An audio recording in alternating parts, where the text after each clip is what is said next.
a tank that had been taken out by depleted uranium munitions. The hits were here on the turret and here on the side. When we measure this area, the counter shows radioactivity going far into the red. When this kind of shell hits, it creates temperatures of several thousand degrees Celsius inside the tank, and the crew are incinerated. Uranium oxide is released and the environment is contaminated. American and British armoured divisions deployed DU munitions for the first time in the Gulf War of 1991. They are said to be able to penetrate any material known to man and are cheap to make. The shells are coated with depleted uranium, obtained from nuclear power plants anxious to get rid of their highly toxic waste. Normally it would have to be stored in secure and extremely expensive containers. Hundreds of thousands of tons of the stuff is piling up in storage depots and backlots of nuclear plants around the world. Now a military application has been found for it. Uranium is the heaviest of all metals, 1.7 times as dense as lead. When a DU-coated shell hits a tank, it pierces the steel armor like a hot knife through butter. Part of the superheated uranium vaporizes and turns to a radioactive dust. The heat instantly kills the crew and detonates the tank's own munitions. It's this double effect that so endears this kind of weaponry to military commanders.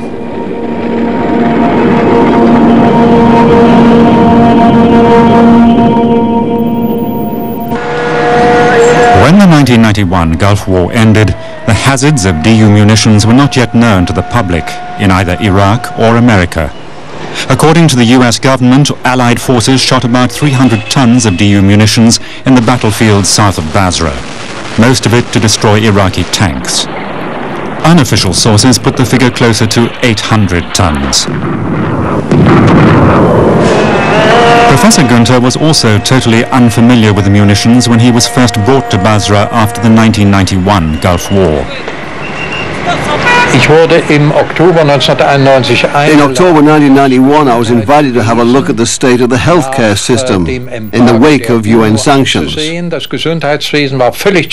had completely collapsed. The children's hospitals were overcrowded with patients who had infectious diseases, and especially with children who were suffering and dying from undernourishment.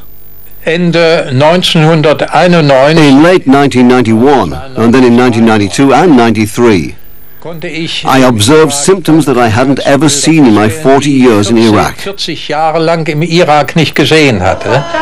There was an increase in leukemia, cleft palates, deformities among children, and other disorders. Professor Günther meticulously documented and photographed this new and hitherto unknown syndrome among the infants and children of Basra. At some point, he put two and two together. I had found some artillery shells which seemed to me somehow unusual. Then I saw some children near Basra playing with these shells. They had painted them up to look like dolls. And when one of these children died of leukemia, I became very suspicious.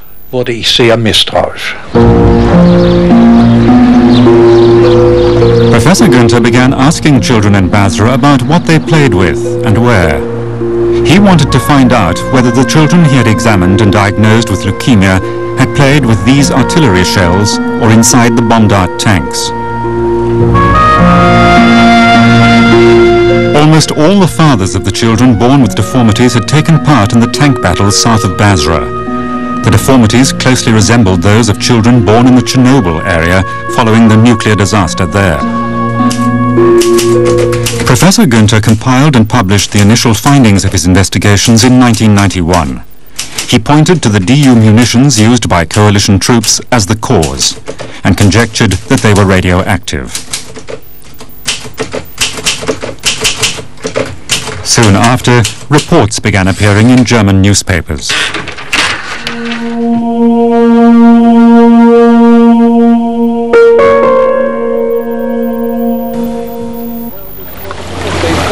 At Lake Starnberg in Bavaria, Professor Günther compares notes with a long-time acquaintance and fellow doctor. Professor Asaf Durakovic. He worked for the US Department of Defense for 12 years, examining GIs who suffered from the Gulf War syndrome.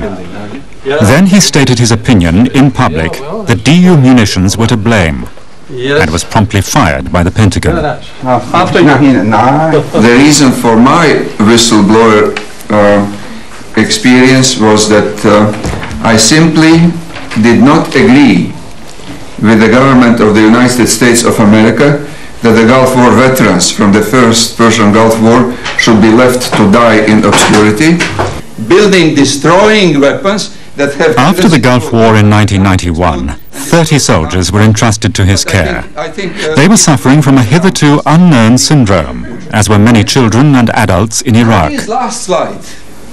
Professor Durakovic suspected that they had been contaminated with a radioactive substance, but he didn't yet know which one. So we sent some of the urine samples for the neutron activation analysis, and they came back positive. And when they came back positive, everybody who was trying to discourage me from my work, they were in the state of consternation.